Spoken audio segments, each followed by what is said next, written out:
Welcome back to another lesson. In this lesson we're going to look at a concept called drop voicings. This will let us go from a melody like this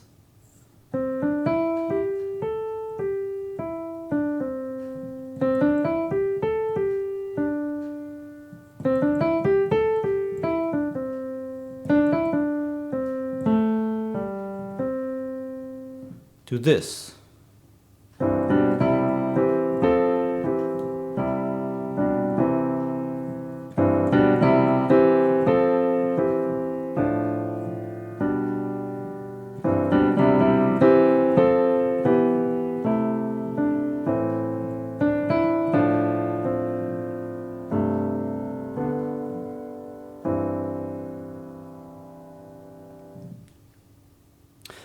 Let me start out by defining and explaining what exactly drop voicing is.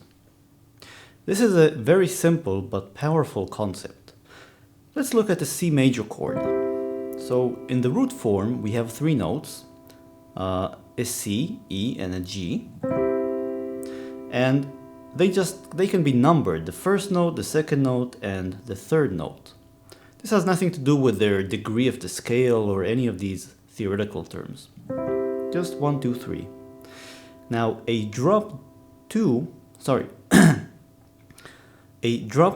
chord voicing is where you take the second note, in this case it's the E, and you drop it down an octave,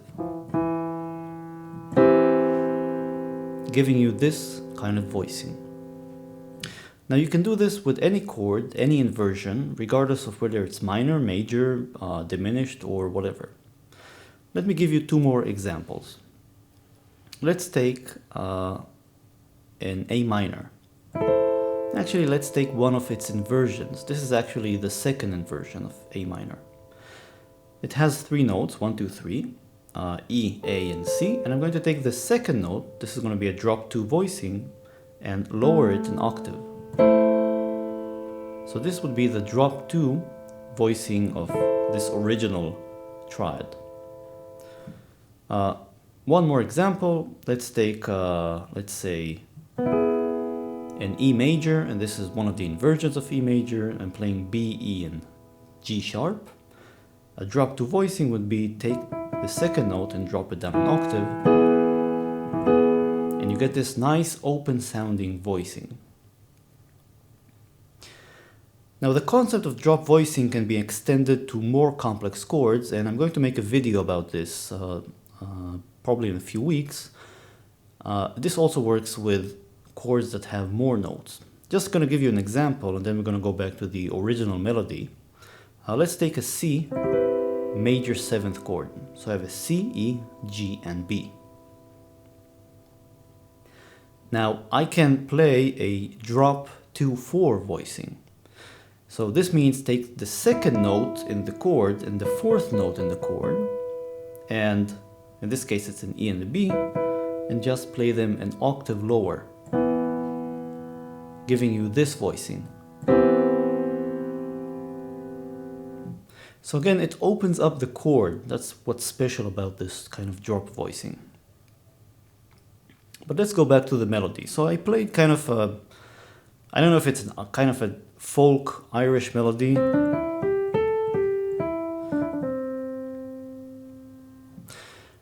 And I'm going to show you how I kind of derived the harmonization I played at the beginning and kind of what the steps I went through were.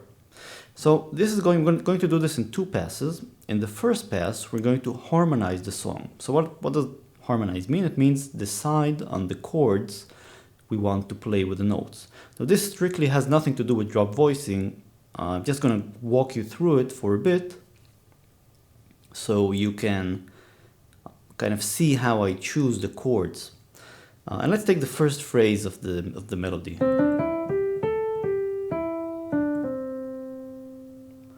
Now every note I play, I have to decide whether I'm going to pick a new chord for it or not. And in this kind of traditional Irish folk melodies, my personal gut feeling is to try and change the harmony as much as possible with the changing notes.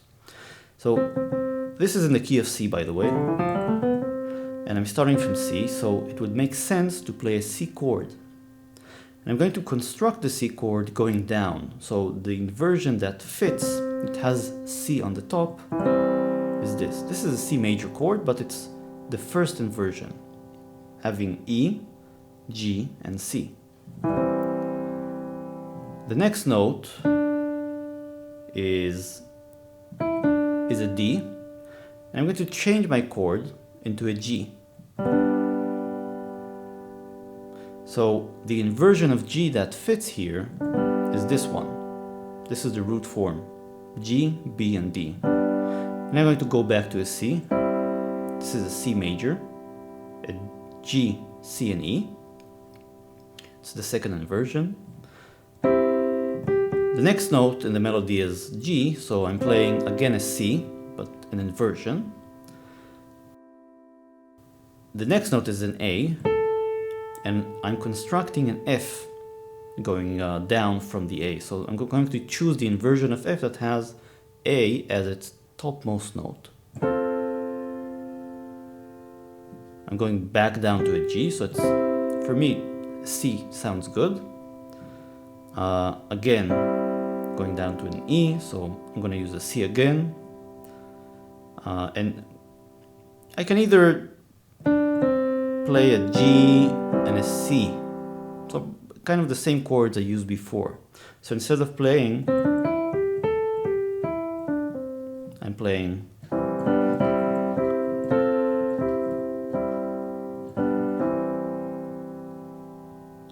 now. Each of these chords, each of these closely packed triads I'm playing can be converted to a drop voicing. So let's see how this comes about. I'm just going to take each form and try the drop 2 voicing for it. So for the first chord, I'm going to take the G, the second note, and drop it down an octave. For the second chord, which is a G, I'm going to take this B and drop it down an octave. Third chord, the C, take the second note and drop it down an octave. Again a C, drop 2, take the second note, drop it down an octave. For the F, back to a C,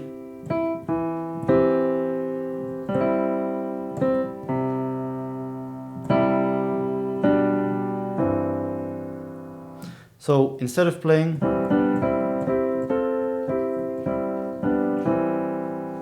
I've just replaced each chord with its drop 2 variation.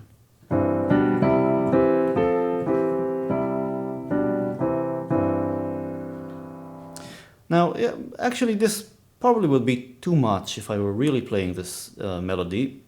I kind of stuck to it just to show you how far you can go with this concept. Probably for the first chord, I wouldn't choose this particular voicing. Because it has G in the lowermost note. And I would probably want to start and end with a C for a bass note. So maybe something like this. So maybe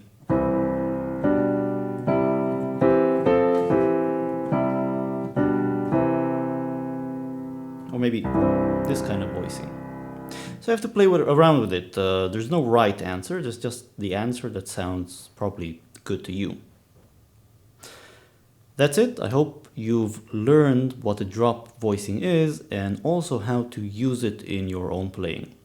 It's probably a good idea for you to go back to the beginning of the video and follow exactly what I've played and try to deduce for yourself which chord I played for each note. So just pause the video and see what I'm playing and just write down the notes and figure out the chords and see exactly how I've chosen or how I've voiced the drop 2 voicing for each chord for each note. That's it. I hope you've learned something interesting and I'll see you next time.